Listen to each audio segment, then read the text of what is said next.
Hey guys, this is Warhawk Beyond 2040 and welcome to another edition of the Batwoman Season 1 review series, and today I am going to be talking about episode 17, A Narrow Escape.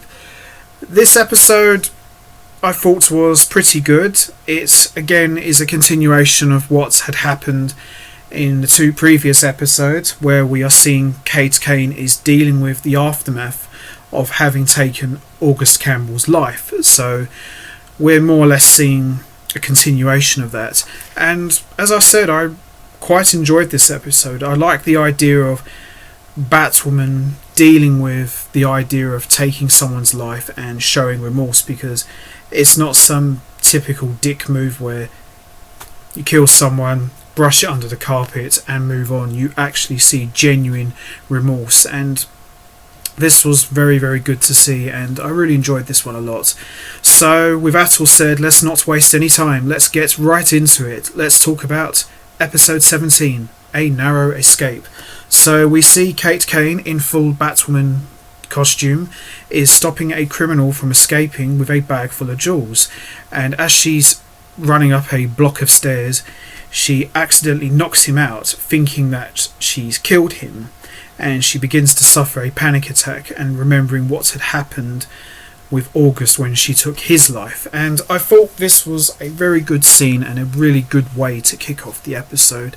And to see Batwoman in distress, thinking to herself, oh my god, what have I done? It's happening again, was very well done. And this was one of the best scenes I've seen from Ruby Rose. You could really feel the emotion, and she's like, oh crap, I hope he's not dead. But it turns out he's not dead, but just that little brief moment had Batwoman freaking out, so this was really good to see.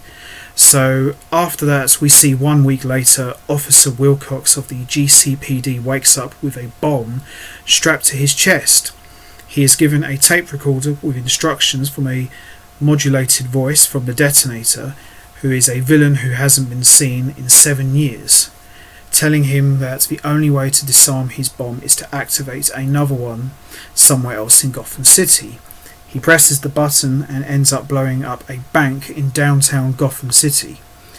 Mary helps a young woman in her clinic who decided to cosplay as Batwoman to help people from the bomb wreckage, because the Batwoman, the real one that is, has been missing for a week.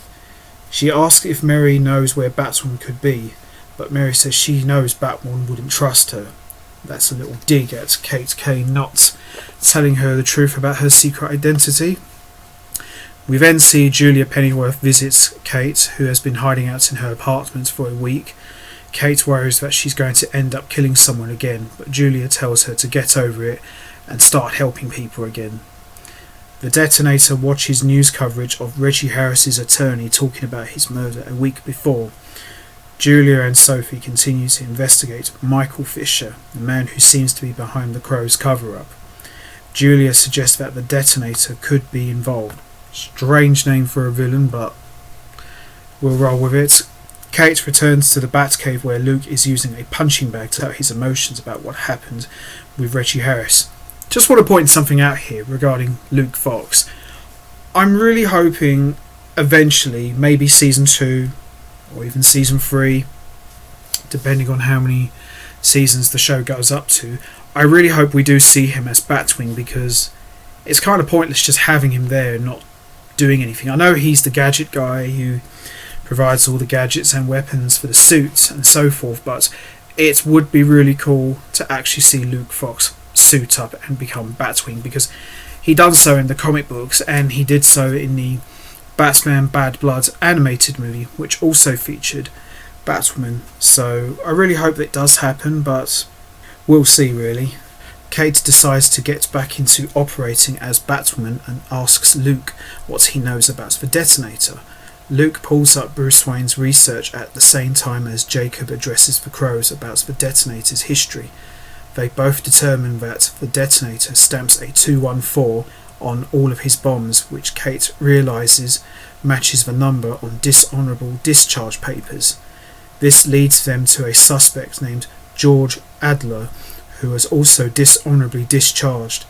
Kate decides to talk to him, but in her civilian clothes, because the Batwoman suit still gives her PTSD.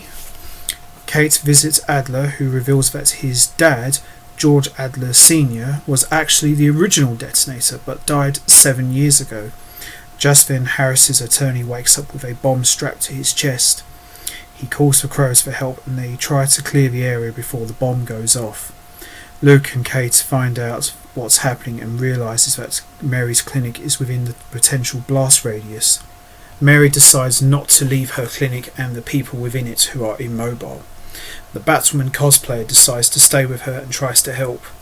Kate runs to help Mary just as the bomb goes off. Kate arrives to help Mary and the other people, but gets triggered by the Batwoman cosplayer suit. Mary runs after Kate, admitting to her that she knows she's Batwoman and that people need her now more than ever. Well, about bloody time. Julia and Sophie tell Luke that the detonator helped cover the evidence of Lucius's murder, and they track it to the lead of the Crow's homicide division, Miguel Robles. Just then, Robles attacks Jacob at the Crow's facility and knocks him unconscious. Jacob wakes up with a bomb strapped to his chest. Kate puts on the Batwoman suit and chases after Robles, who admits to tying up loose ends with regards to Lucius Fox's murder. Kate realises that the other bomb tied to Jacob's bomb is in a parking garage underneath Wayne Enterprises. Sophie and Julia come to Jacob's aid, and Batwoman tells Julia about the bomb being under Wayne Enterprises. Luke joins Batwoman and Robles in the parking garage, confronting him about his dad's murder. He also deploys a lockdown on Wayne Enterprises, which only makes the bomb go off in the garage. He gets Robles to admit why he killed Lucius, because Tommy Elliot told him to, because of a book Lucius apparently had. Luke knocks Robles unconscious just as Kate begins to have a panic attack. She admits to Luke that she killed Cartwright, and that's why she feels like a fraud as Batwoman. Just then, the bomb begins to go off and they carry Robles to safety. The next day, Jacob reinstates Sophie on the Crows, as long as she's able to bring Julia along with her to lead a new task force. Luke thanks Kate for helping convince him not to kill Robles, and admits that the journal Tommy Elliot wanted was an instruction manual for every piece of Wayne technology. Kate also apologizes for not telling him about Cartwright, and he tells her that Bruce Wayne also killed the Joker, which is why you have not seen the Joker around for all these years, and that's one of the main reasons why Bruce Wayne disappeared. Mary arrives congratulating Kate on her return as Batwoman. Luke pretends to still lie that Kate isn't Batwoman, but they ignore him. Also, we see in this episode, we see a dream sequence with Kate and Alice having a normal sisterly relationship, and they play Mortal Kombat together.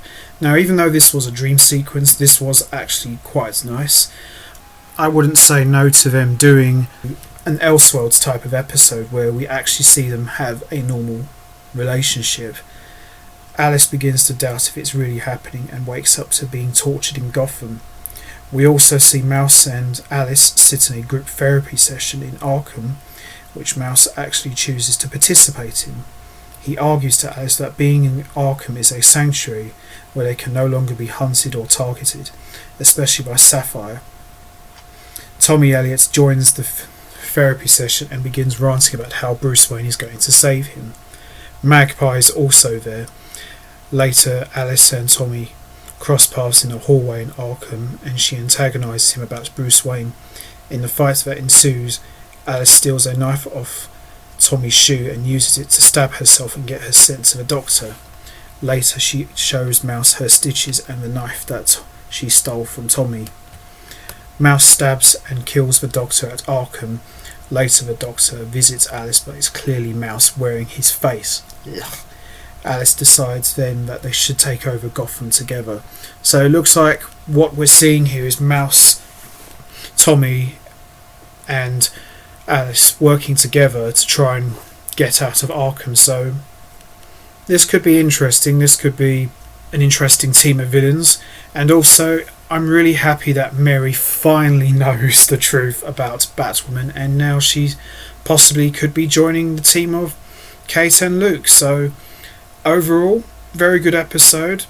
and I'm really looking forward to seeing what happens in the next episode, which is episode 18. And that's about it from me. I'm going to wrap this up now, and I'm going to just drop this here for you guys. What did you think of episode 17? Did you think it was good? Was there any favourite moments? What's your opinion on Mary finally knowing the truth about Kate being Batwoman? Do you think it's a good thing? Do you think she might get her own costume? Or do you think she might be like the team's medic? You know what to do, guys.